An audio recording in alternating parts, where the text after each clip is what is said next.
messe du mercredi de l'octave de Pâques.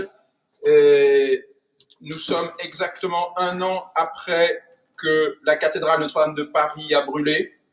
Et nous allons prier pour la cathédrale, prier pour notre église mère, prier pour que nous soyons remplis de l'Esprit de Dieu. Au nom du Père et du Fils et du Saint-Esprit. Amen. Le Seigneur soit avec vous. Et avec votre esprit. Préparons-nous à célébrer l'Eucharistie en reconnaissant que nous sommes pécheurs. Je confesse à Dieu Tout-Puissant. Je reconnais devant mes frères que j'ai péché, en pensée, en parole, par action et par omission. Oui, j'ai vraiment péché. C'est pourquoi je supplie la Vierge Marie, les anges et tous les saints, et vous aussi, mes frères, de prier pour moi, le Seigneur notre Dieu. Que Dieu Tout-Puissant nous fasse miséricorde, qu'il nous pardonne nos péchés et nous conduise à la vie éternelle. Amen. Kyrie eleison, Kyrie eleison, Kyrie eleison, Christ eleison, Christ eleison, Christ eleison, Kyrie eleison, Kyrie eleison, Kyrie eleison. Gloire à Dieu au plus haut des cieux, et paix sur la terre aux hommes qu'il aime. Nous te louons, nous te bénissons, nous t'adorons, nous te glorifions, nous te rendons grâce pour ton immense gloire.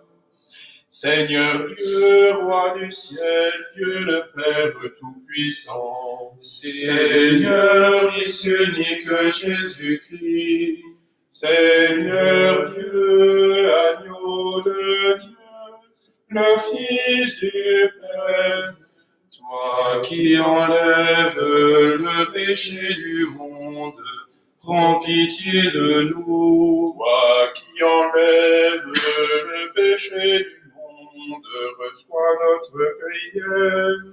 Toi qui es assis à la droite du Père, prends pitié de nous, car toi seul est saint, toi seul est Seigneur, toi seul est le Très-Haut Jésus-Christ, avec le Saint-Esprit, dans la gloire de Dieu le Père. Amen. Le Seigneur soit avec vous. Et avec votre esprit. Prions. Dieu qui nous donne chaque année la joie de fêter la résurrection du Seigneur, ouvre-nous à travers ces fêtes d'ici-bas le chemin vers la joie éternelle, par Jésus, le Christ, notre Seigneur et notre Dieu, qui vit et règne avec toi et le Saint-Esprit maintenant et pour les siècles des siècles. Amen.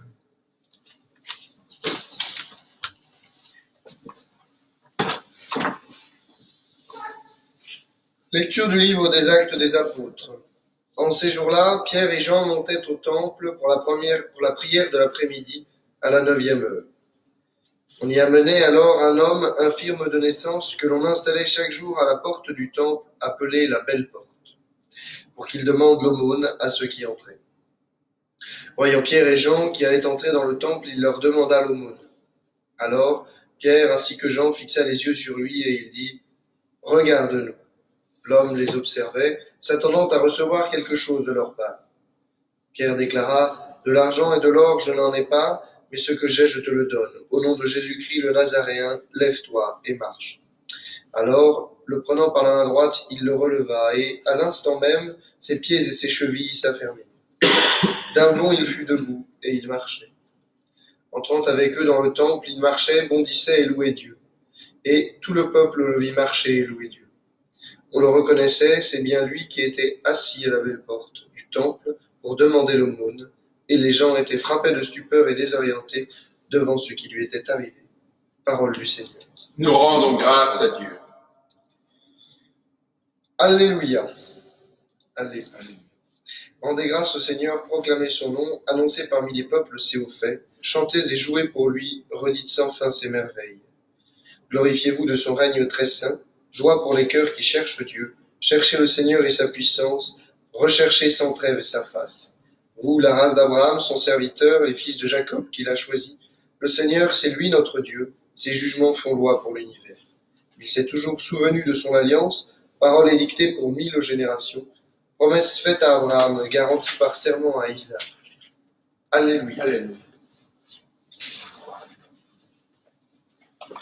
Victimi Pascali laudes, imodem Christiani, Agnus redemptores, Christus innocens Patri, reconciliavit peccatores, mos et vita duello, conflixere mirando, dus vitae mortus regnat vivus, Dic nobis Maria, quid pedis Silvia, sepulcrum cresci viventis, et gloria vidi resurgentis. Angelicus estes, sudarium et pestes, surrexit Christus pes mea, precedet suos in Galilea. Scimus Christus surrexisse a mortuis vere, tu nobis victores miserere. Amen. Alleluia.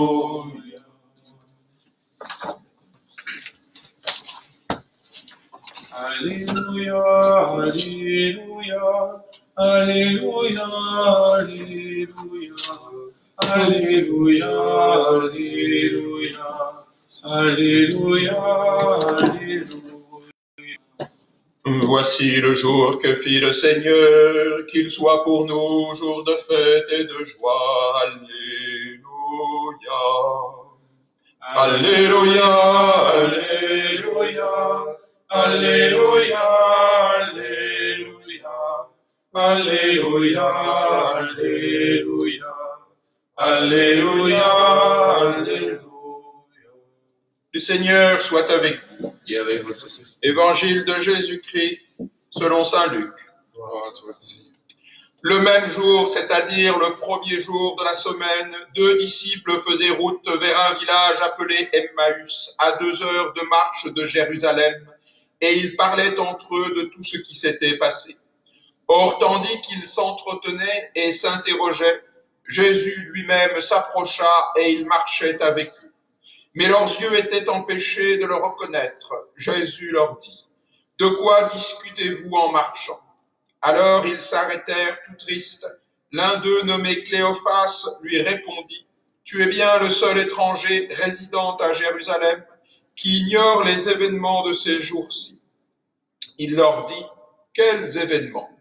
Ils lui répondirent, « Ce qui est arrivé à Jésus de Nazareth, cet homme qui était un prophète puissant par ses actes et ses paroles devant Dieu et devant le peuple. Comme les grands prêtres et nos chefs l'ont livré, ils l'ont fait condamner à mort, ils l'ont crucifié. Nous espérions que c'était lui qui allait délivrer Israël, mais avec tout cela, voici déjà le 3e jour qui passe depuis que c'est arrivé. À vrai dire, des femmes de notre groupe nous ont remplis de stupeur, quand dès l'aurore elles sont allées au tombeau, elles n'ont pas trouvé son corps. Elles sont venues nous dire qu'elles avaient même eu une vision, des anges qui disaient qu'il est vivant. Quelques-uns de nos compagnons sont allés au tombeau et ils ont trouvé les choses comme les femmes l'avaient dit, mais lui, ils ne l'ont pas vu. Il leur dit alors, « Esprit sans intelligence, comme votre cœur est lent à croire tout ce que les prophètes ont dit. Ne fallait-il pas que le Christ souffrit cela pour entrer dans sa gloire ? Et partant de Moïse et de tous les prophètes, il leur interprétera dans toute l'Écriture ce qui le concernait. Quand ils s'approchèrent du village où ils se rendaient, Jésus fit semblant d'aller plus loin. Mais ils s'efforcèrent de le retenir. « Reste avec nous, car le soir approche et déjà le jour baisse. » Il entra donc pour rester avec eux. Quand il fut à table avec eux, ayant pris le pain, il prononça la bénédiction, et l'ayant rompu, il le leur donna. Alors leurs yeux s'ouvrirent et ils le reconnurent, mais il disparut à leur regard. Ils se dirent l'un à l'autre, notre cœur n'était-il pas tout brûlant en nous, tandis qu'il nous parlait sur la route et nous ouvrait les Écritures. À l'instant même, ils se levèrent et retournèrent à Jérusalem.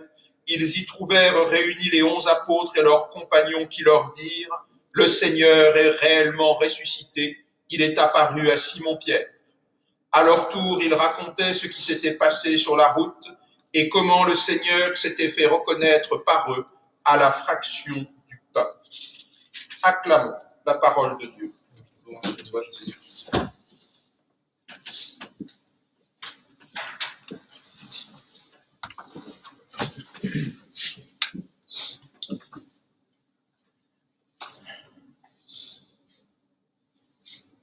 Alors, bien chers paroissiens, pour ceux qui vont écouter cette messe et qui prient avec nous, au nom du Père et du Fils et du Saint-Esprit. Alors que nous sommes exactement 1 an après l'incendie de la cathédrale Notre-Dame, nous voici de nouveau tout désolés, mais pour une autre raison. Nous avons d'abord des raisons de tristesse. Voyons donc ce qu'il nous faut faire et voyons ce que Dieu opérera selon les Écritures. D'abord, nous voici tout tristes. Nous voici tout tristes de nous remémorer que depuis 1 an, nous n'avons pas de cathédrale et qu'a priori, cela va encore durer un peu. 1 an que nous sommes privés de notre temple mère, de notre temple source de la vie spirituelle et liturgique de notre église locale. Voici que 1 an après, y a-t-il un lien ou pas? Je ne sais pas, je ne suis pas un augure. Voici qu'1 an après, eh bien, c'est comme si tout le monde était privé de temple. Il y a 1 an, c'est l'église mère qui était fermée au culte, et 1 an plus tard, toutes les églises, non seulement de Paris, mais de France entière, et aussi beaucoup en Europe, sont fermées. Oui, nous avons de nombreux sujets de tristesse, de désolation, de privation. Voilà pour un constat. Je n'en tire pas plus de liens ou de prophéties, ou il ne se manque pas d'entendre autour de nous, en tout cas sur Internet, puisqu'on ne sort pas, de nombreuses élucubrations sur les raisons du pourquoi ou du comment. Tenons-nous-en aux faits. Notre-Dame a brûlé et aujourd'hui, nos églises sont fermées. 2 sujets qui doivent profondément attrister notre cœur, nous attrister de ne pouvoir voir Jésus. Il se trouve que le texte que nous venons d'entendre est exactement dans l'état d'esprit où nous sommes. Ces 2 disciples qui avaient mis tout leur espoir dans le Seigneur sont déçus. Ces 2 disciples, vous le savez, c'est un peu nous. Il y a Cléophas, c'est l'époux de Marie, la cousine de la Vierge Marie, et celle qui est montée au tombeau. Et c'est dire que Cléophas n'a pas cru sa propre épouse, enfin, c'est autre chose. Et l'autre disciple n'est pas nommé, et c'est à propos que Saint Luc ne veut pas le nommer. Cet autre disciple, mes bien chers frères, c'est vous, c'est moi. Et oui, avec Cléophas, nous faisons route, parfois nous décourageons, nous repartons, car nous avions pensé que le Seigneur resterait magnifique, glorieux, sans cesse, et voilà qu'il n'a pas fait ce que nous espérions, c'est-à-dire bâtir une cité terrestre, régner, soumettre les Romains, et enfin faire glorifier son nom parmi les nations. En tout cas, il ne l'a pas fait selon le mode que nous pensions. Et nous aussi, nous avons avec justesse le droit d'être tristes, de voir que le règne de Dieu semble empêcher d'être annoncé aux paroissiens et au monde, parce que nous sommes privés de communication, même si les moyens de communication sociale modernes nous donnent de nous parler quand même, et il faut vous en servir pour faire de l'apostolat. Évidemment, c'est mon deuxième point. Voilà ce qu'il nous faut faire. La première, il nous faut rester avec le Seigneur. Mane nobiscum domine. Au moment où, encore leur cœur tout triste, ils entrevoient quelque chose dans cette explication des Écritures, les disciples vont dire au Seigneur, heureusement qu'ils lui ont dit, reste avec nous, Seigneur. Le petit détail, c'est que notre Seigneur fait semblant d'aller plus loin. Pourquoi fait-il semblant d'aller plus loin? Eh bien, il fait semblant d'aller plus loin pour ne pas les forcer, pour ne pas les séduire, pour ne pas contrevenir leur liberté profonde. Que veulent-ils vraiment? Rester dans leur désolation, pleurer ou se réconforter auprès du Seigneur, en tout cas pour l'instant auprès de l'Écriture sainte qu'il vient d'expliquer puisqu'ils n'ont pas reconnu que c'était le Seigneur. Alors nous n'avons pas d'autre solution. Ou nous voulons rester tristes et pleurer pendant des semaines encore, peut-être plus, ou nous voulons rester avec le Seigneur pour réchauffer notre cœur. Voilà ce qu'il nous faut faire. Et il nous faut donc fréquenter l'Écriture. Fréquenter l'Écriture, c'est prier, c'est lire la Bible, c'est lire les pères de l'Église, c'est lire les documents de l'Église, lire tout ce qui va nous introduire, écouter. C'est normalement la première chose, écouter, mais vous êtes privés de venir. Voilà pourquoi vous écoutez par Internet. Écoutez cette Église qui proclame cette parole toujours vivante du Christ. Et espérez que vous puissiez entrer dans l'intelligence des Écritures. Voilà ce que nous avons à faire. Devant la désolation, vous pouvez passer à la contemplation. La contemplation qui n'est pas un état de béatitude où tout va bien, non. La contemplation qui est de rechercher où Dieu pourrait se montrer à moi à travers l'Écriture toujours vivante parce que c'est le Christ, c'est ce Verbe de Dieu que je cherche et qui se révèle dans l'Écriture et la tradition de l'Église. Alors, le Seigneur va de nouveau faire ce qu'il a fait avec les disciples. Il va d'abord leur ouvrir l'intelligence. J'aime beaucoup cette apparition car elle met en avant l'intelligence de ce qu'ils peuvent comprendre. On a souvent tendance dans la foi, enfin ça peut être une tentation, de diminuer le rôle de l'intelligence humaine qui cherche, qui interroge, qui comprend. Or ici, c'est d'abord leur intelligence qu'il va éclairer. Et une fois qu'il aura éclairé leur intelligence, qu'ils se seront avancés en retenant le Seigneur, en l'invitant à dîner avec eux, alors seulement le Seigneur va les illuminer de sa présence. Il va les illuminer d'une manière bien étrange. C'est, je le dis parfois, une apparition-disparition. C'est au moment où ils le reconnaissent, c'est au moment où leurs yeux voient qu'en fait, il s'agit d'une apparition du Seigneur qu'il va disparaître de leurs yeux. Il disparaît évidemment à propos pour leur montrer qu'il reste ici dans l'Eucharistie qu'il vient d'offrir au milieu d'eux.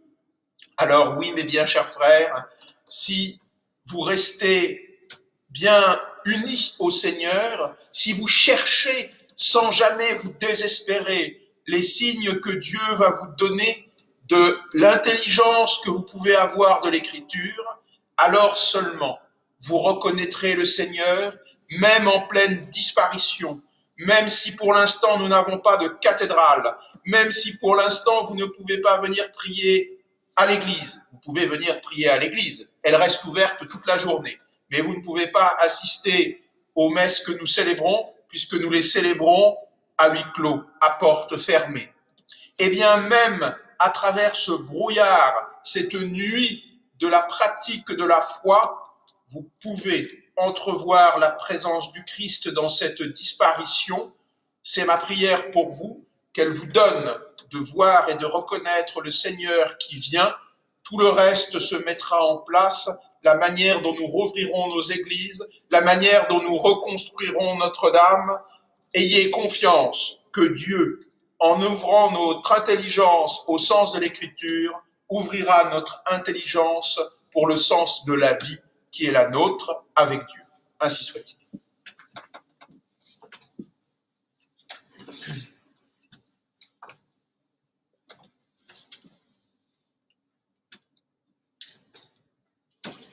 J'offrirai cette messe pour la cathédrale Notre-Dame, en union avec tous mes paroissiens, vivants et défunts.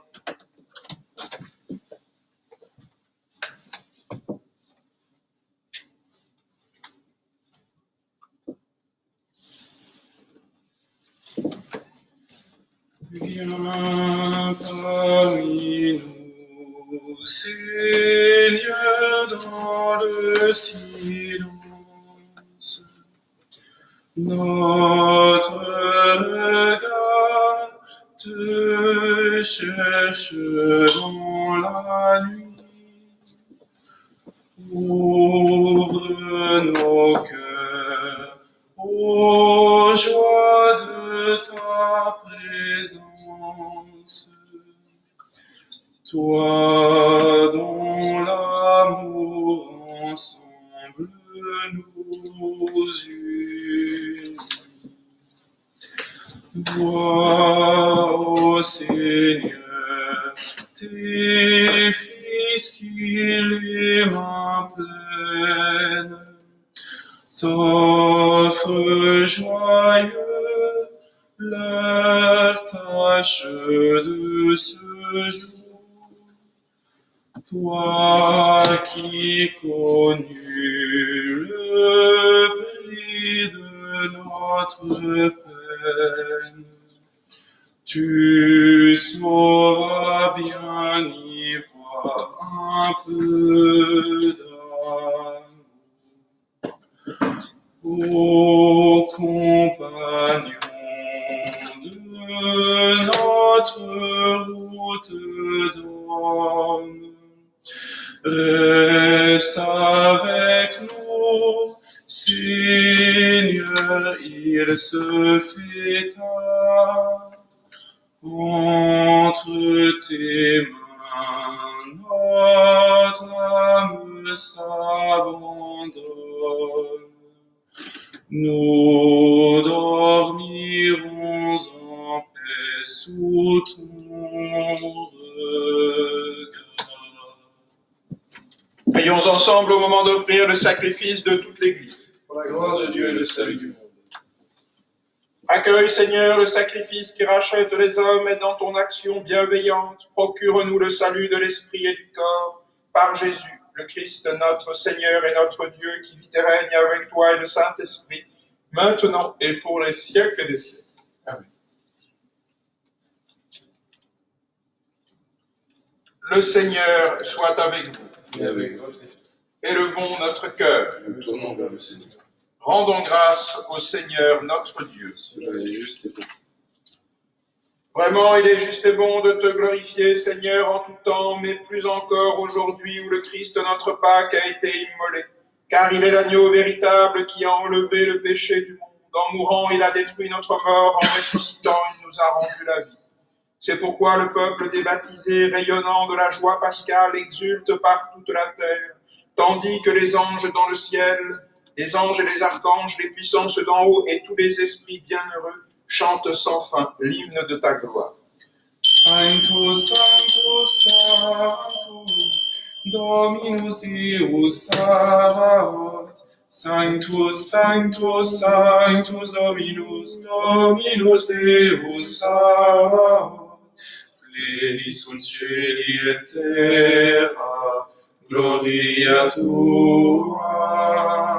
Hosanna in excelsis, Hosanna in excelsis, benedictus qui venit in nomine Domini, Hosanna in excelsis, Hosanna in excelsis.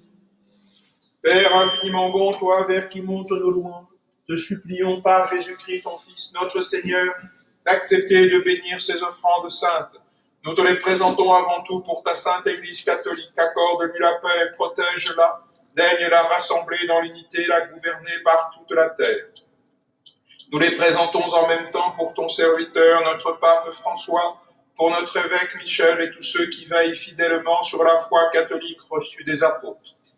Souviens-toi, Seigneur, de tes serviteurs, de tous nos paroissiens de Saint-Roch, de toutes nos familles, de la cathédrale Notre-Dame, pour qui nous te prions, et de tous ceux qui sont ici réunis, dont tu connais la foi et l'attachement.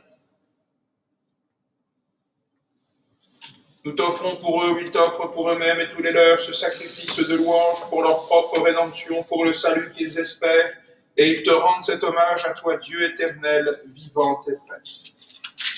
Dans la communion de toute l'Église, nous célébrons le jour très saint où ressuscita selon la chair notre Seigneur Jésus-Christ, et nous voulons nommer en premier lieu la bienheureuse Marie, toujours vierge, mère de notre Dieu et Seigneur Jésus-Christ. Saint Joseph, son époux, les saints apôtres et martyrs, Pierre et Paul, André, Jacques et Jean, Thomas, Jacques et Philippe, Barthélemy et Matthieu, Simon et Jude, Delin, Clé et Clément, Sixte, Corneille et Cyprien, Laurent, Chrysogone, Jean et Paul, Cobé, Damien et tous les saints. Accorde-nous par leur prière et leur mérite d'être toujours et partout forts de ton secours et de ta protection, par le Christ notre Seigneur. Amen. Voici l'offrande que nous présentons devant toi, nous tes serviteurs et ta famille entière, spécialement pour ceux que tu feras renaître de l'eau et de l'Esprit Saint, en pardonnant tous leurs péchés. Nous t'en prions, Seigneur, accepte cette offrande, assure toi-même la paix de notre vie, arrache-nous à la damnation éternelle et reçois-nous parmi tes élus. Par le Christ notre Seigneur, sanctifie pleinement cette offrande par la puissance de ta bénédiction, rends-la parfaite et digne de toi. Qu'elle devienne pour nous le corps et le sang de ton Fils bien-aimé, Jésus-Christ notre Seigneur. La veille de sa passion, tu pris le pain dans ses mains très saintes, et les yeux levés au ciel vers toi, Dieu son Père Tout-Puissant. En te rendant grâce, il le bénit, le rompit, et le donna à ses disciples en disant, prenez et mangez-en. Ceci est mon corps livré pour vous.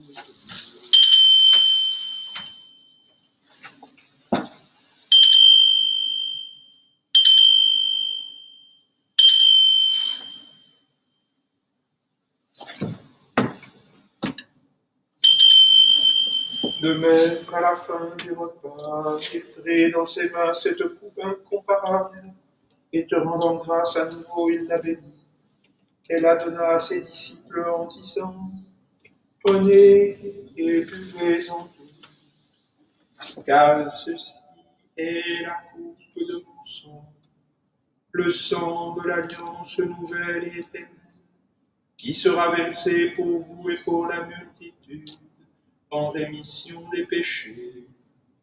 Vous ferez cela en mémoire de moi.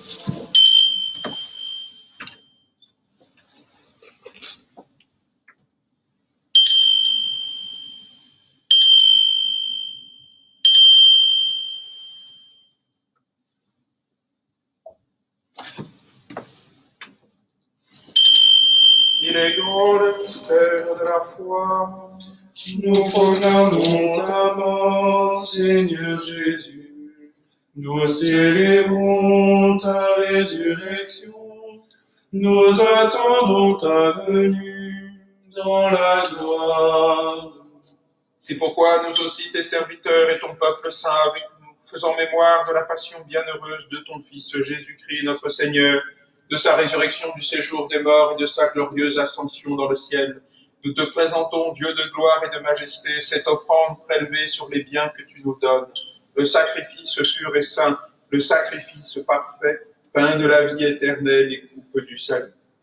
Et comme il t'a plu d'accueillir les présents d'Abel, le juste, le sacrifice de notre père Abraham et celui que t'offrit Melchisédek, ton grand prêtre, en signe du sacrifice parfait, regarde cette offrande avec amour et dans ta bienveillance accepte-la. Nous t'en supplions, Dieu Tout-Puissant, qu'elle soit apportée par ton ange en présence de ta gloire sur ton autel céleste, afin qu'en recevant ici, à notre communion à l'autel, le corps et le sang de ton Fils, nous soyons comblés de ta grâce et de tes bénédictions. Par le Christ notre Seigneur. Amen. Souviens-toi, Seigneur, de tes serviteurs, spécialement des défunts de notre paroisse, des défunts de nos familles, qui nous ont précédés marqués du signe de la foi et qui dorment dans la paix.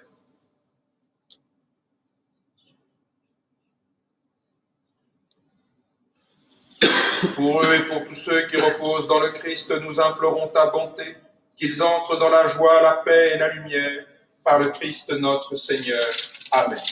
Et nous, pécheurs, qui mettons notre espérance en ta miséricorde inépuisable, admets-nous dans la communauté des bienheureux apôtres et martyrs, de Jean-Baptiste, Étienne, Matthias et Barnabé, Ignace, Alexandre, Marcelin et Pierre, Félicité et Perpétue, Agathe, Lucie, Agnès, Cécile, Anastasie et de tous les saints.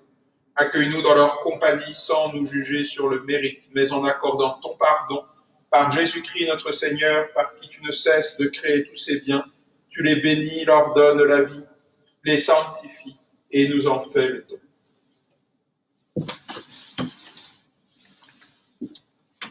Par lui, avec lui et en lui, à toi Dieu le Père Tout-Puissant, dans l'unité du Saint-Esprit, tout honneur et toute gloire pour les siècles des siècles. Amen. Comme nous l'avons appris du Sauveur et selon son commandement, nous osons dire, notre Père qui es aux cieux, que ton nom soit sanctifié, que ton règne vienne, que ta volonté soit faite sur la terre comme au ciel. Donne-nous aujourd'hui notre pain de ce jour, pardonne-nous nos offenses, comme nous pardonnons aussi à ceux qui nous ont offensés, et ne nous laisse pas entrer en tentation, mais délivre-nous du mal. Délivre-nous de tout mal, Seigneur, et donne la paix à notre temps. Par ta miséricorde, libère-nous du péché, rassure-nous devant les épreuves, en cette vie, où nous espérons le bonheur que tu promets, l'avènement de Jésus-Christ, notre Sauveur. Que ta parole appartienne, l'honneur et la puissance et la gloire, au siècle des siècles. Seigneur Jésus-Christ, tu as dit à tes apôtres, je vous laisse la paix, je vous donne ma paix, ne regarde pas nos péchés, mais la foi de ton Église.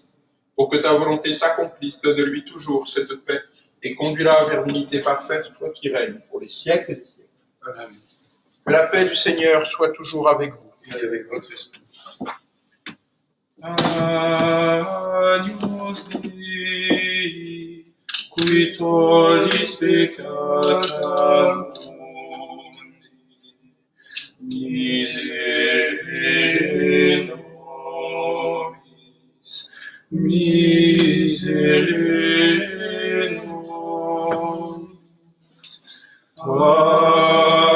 Agnus Dei, qui tollis peccata mundi, miserere nobis, miserere nobis.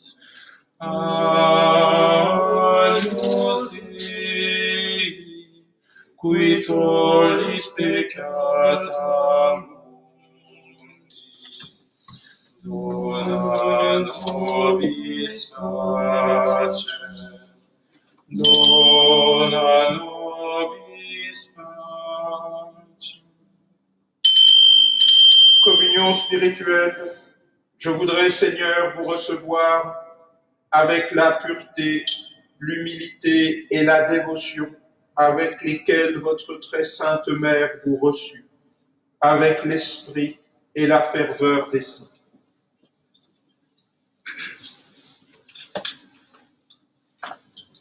Âme du Christ, sanctifie-moi. Corps du Christ, sauve-moi. Sang du Christ,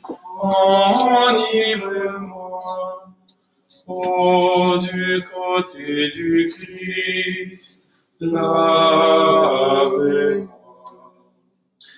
Passion du Christ, sanctifiez-moi. Ô bon Jésus, exaucez-moi. Dans tes blessures, cachez-moi. Ne permettez pas que je sois séparé de vous. Deux ennemis, défendez-moi. À ma mort, appelez-moi. Ordonnez-moi de venir à vous, pour qu'avec vos saints je vous loue. Dans les siècles des siècles, ainsi soit.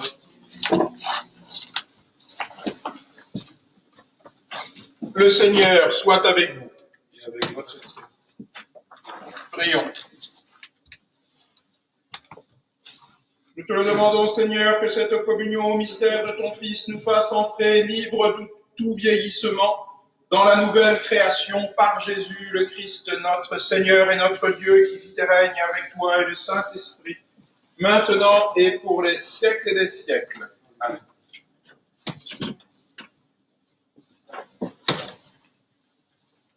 Le Seigneur soit avec vous. Et avec votre esprit. Que demeure en vous la grâce de Dieu, la grâce pascale qu'il vous offre aujourd'hui, qu'elle vous protège de l'oubli et du doute. Amen. Par la résurrection de son Fils, il vous a déjà fait renaître, qu'il vous appelle toujours à cette joie, que rien, pas même la mort, ne pourra vous ravir. Amen. Ils sont finis les jours de la passion, suivez maintenant les pas du ressuscité. Suivez-le désormais jusqu'à son royaume, où vous posséderez enfin la joie parfaite. Amen. Et que Dieu Tout-Puissant vous bénisse, le Père, le Fils et le Saint-Esprit. Amen. Allez dans la paix de Christ, alléluia, alléluia. Nous rendons grâce à Dieu, alléluia, alléluia. La joie pascale ne nous empêche pas de prier encore et toujours notre bon Saint Roch dans ces temps d'épidémie. Saint Roch qui avait soigné avec tant de générosité, de charité des malades atteints de la peste, Dieu vous a accordé plusieurs fois de guérir par le signe de la croix des malades considérés comme perdus. Avec grande confiance, nous nous adressons à vous et nous vous supplions, intercédez auprès du Seigneur pour nous obtenir amélioration, guérison, si Dieu le permet, dans les maladies graves. Préservez-nous des épidémies, secourez-nous dans les maladies du corps et de l'âme. Avec grande confiance, nous vous prions de nous protéger de la foudre des orages et de tout mal. Saint Roch, Priez pour nous. cœur sacré de Jésus, J'ai confiance en vous. cœur douloureux et immaculé de Marie, Priez pour nous.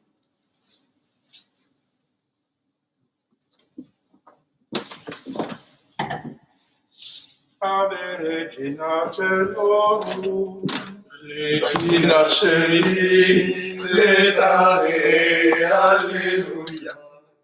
Quiaque meruisti portate, alleluia.